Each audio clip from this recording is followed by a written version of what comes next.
मित्रों नमस्कार, मैं दिलीप पांडे। स्वागत है आपका मेरे यूट्यूब चैनल में। मित्रों, अमेरिका और भारत के बीच में जो रिश्ते हैं वो इस वक्त बहुत ही कठोर हो चुके हैं। यानी ट्रंप और मोदी एक दूसरे की प्रशंसा करते थे, वो दौर निकल चुका है। अब जो एक एक यथार्थ है, और यथार्थ क्या है साहब, कि अपने अपने राष्ट्रीय हित।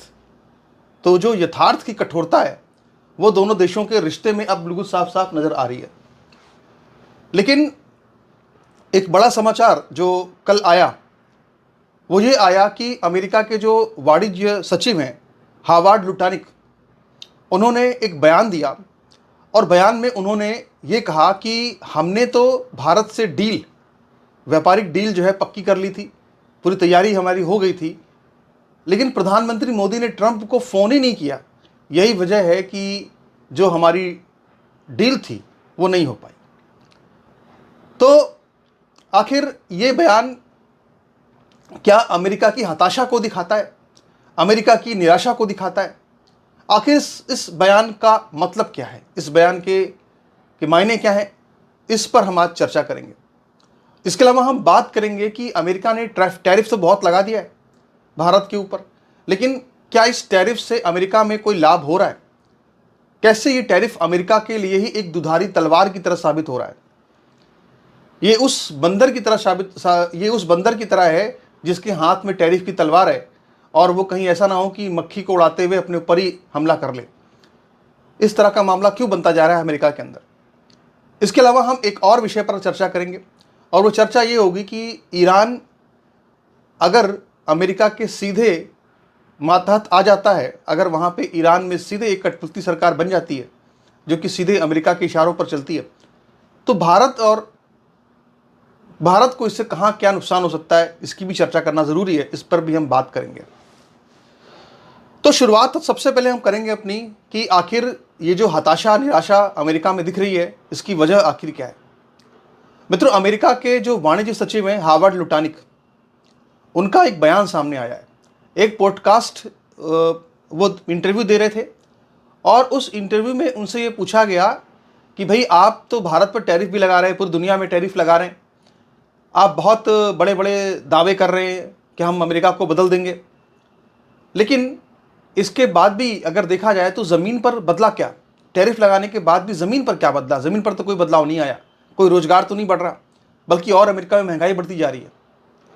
तो इस पर फिर झुंझलाते हुए हावर्ड लुटानिक ने यह कहा कि हमने तो अपनी तरफ से कोई कमी नहीं छोड़ी, हमने तो अपनी तरफ से कोई गलती नहीं की, पूरा प्रयास किया कि जो समझौता है वो हो जाए, एक व्यापारिक डील पर पूरी मुहर लग जाए।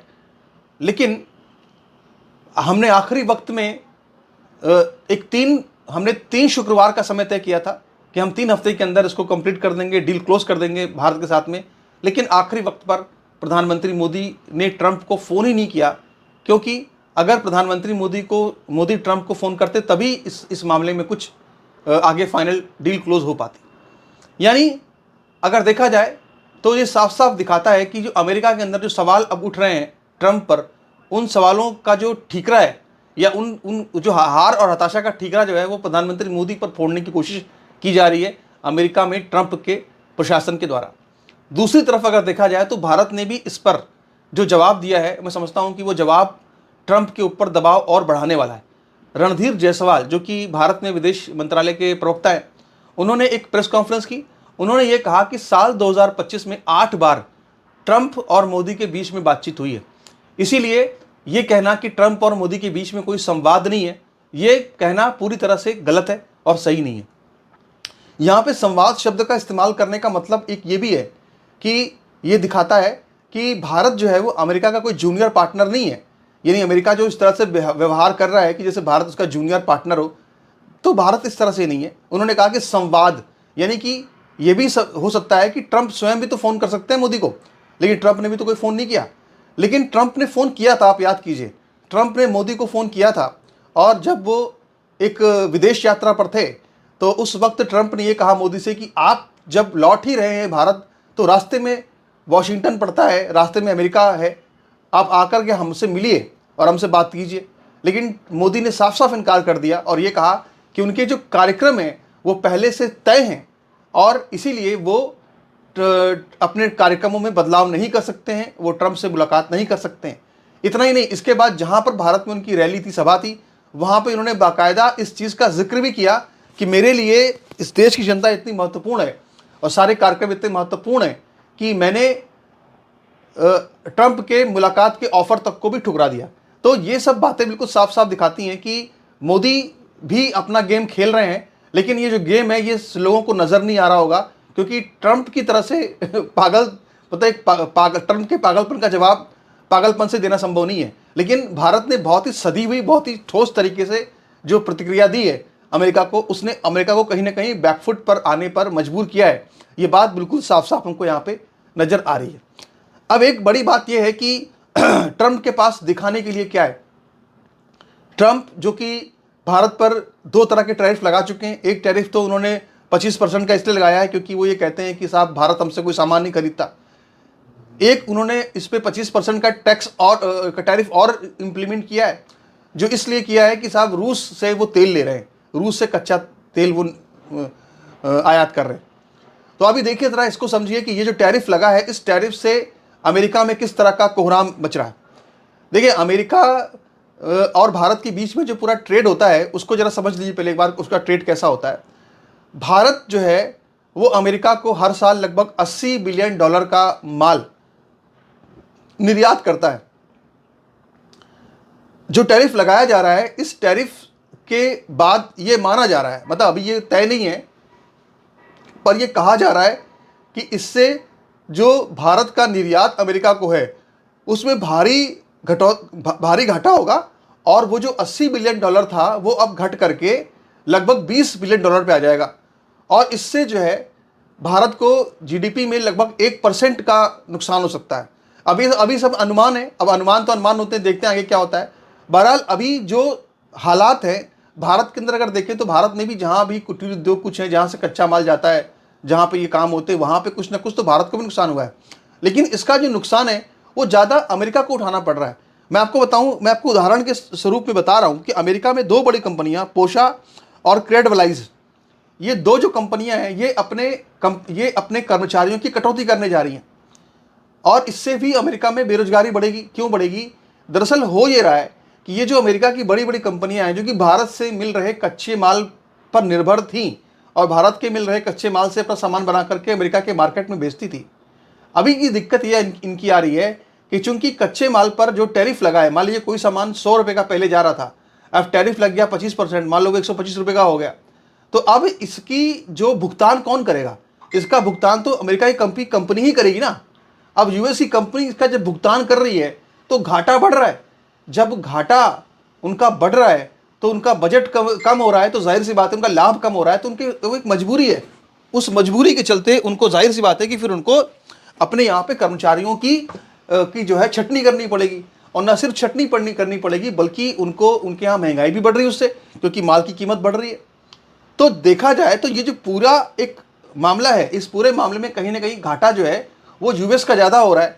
और यही वजह है कि जब यूएस से सवाल पूछे जा रहे हैं, ट्रंप से सवाल पूछे जा रहे हैं, ट्रंप के वाणिज्य सचिव से सवाल पूछे जा रहे हैं, तो वो क्या कर रहे हैं कि वो अपना ठीकरा जो है वो मोदी पर फोड़ने की कोशिश कर रहे हैं कि भैया मोदी जी क्या करें, मोदी जी ने फ़ोन कॉल ही नहीं किया, ट्रंप ने मिलने के लिए बुलाया, मोदी जी आए ही नहीं। तो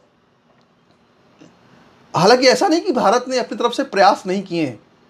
हम देखें अगर तो भारत ने रूस के साथ जो तेल का आयात है उसको काफ़ी हद तक कम कर दिया है। अब देखिए जून 2025 में अगर देखें तो भारत ने रूस से लगभग 20 लाख बैरल तेल लिया था, कच्चा तेल।